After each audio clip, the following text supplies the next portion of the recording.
So, obviously the 76ers are currently fifth in the West. They're 25-17.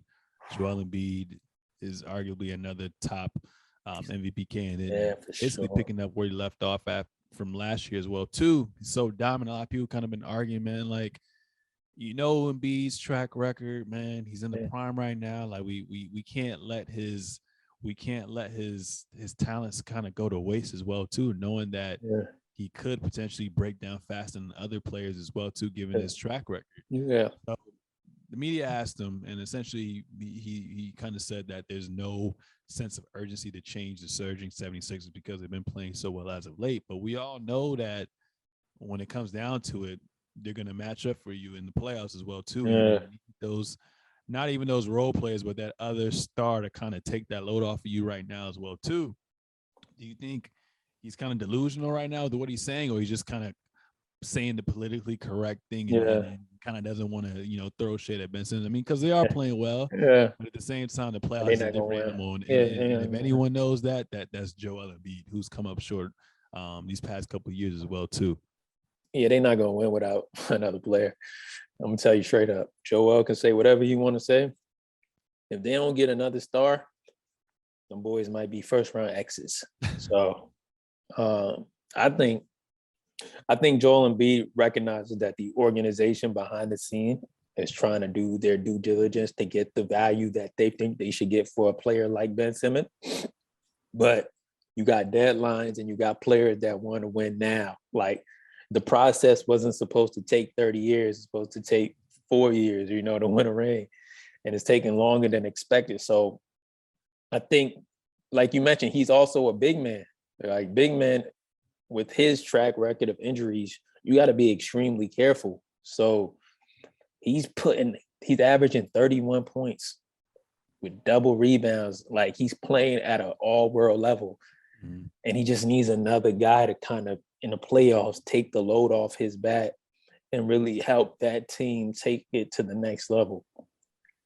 You're hearing names like De'Aaron Fox out there or Damian Lillard, like who's hurt this year. So I don't know if you want to, throw Ben in that mix for him because he's hurt, but you hearing names and you like, yo, like, what are we going to do? I feel like the Sixers really want equal value for Ben Simmons, and they may be to the point where they made up their mind that nobody really. How do you bring an equal value for a 6'10" guy who can play point guard and defend all five positions? Like that's how do you make a trade for that? So they're stuck right now, and they're stuck.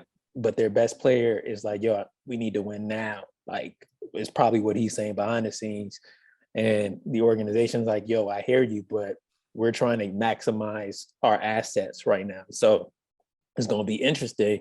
Joel Embiid is a guy who's known not to hold his tongue. So if they lose in the playoffs again, and the Sixers didn't make any moves to get another player for Ben Simmons, does he demand out? Did you like, yo, I'm out of here and blow the whole thing up? So they got to walk a very interesting tightrope, I think. So you just hope they make the right decision for both parties. We want to, as NBA fans, we want to see Ben Simmons back playing at a high level, but we want to see the Sixers compete. So it's going to be interesting to see what happens.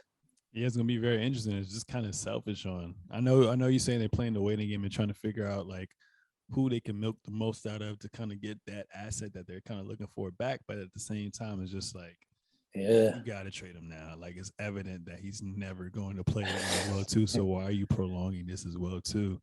And do you actually ever win a trade if you're trading your superstar player? Like let's be real, like that. That's just not realistic. Getting Pau Gasol, what I'm saying, with the Yeah. Lakers, for back in the day.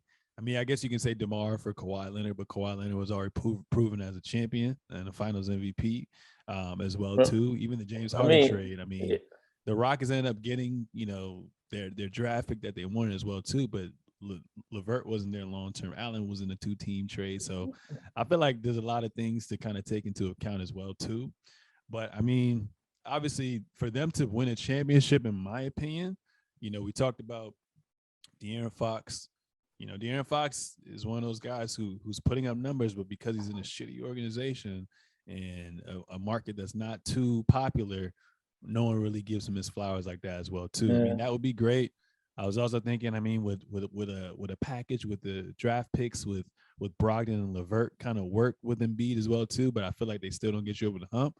The clear trade is, like you said, Damian Lillard. Like that's the clear trade right there. Like if you can get Damian Lillard with the veterans they already have, the young talent that they have with the superstar and Embiid, and then you pair them and integrate Joel Embiid under Coach Doc, I feel like they can definitely win a championship this year as well too. But sometimes loyalty, can get the best of you as well too. So who knows? I mean, it's still early.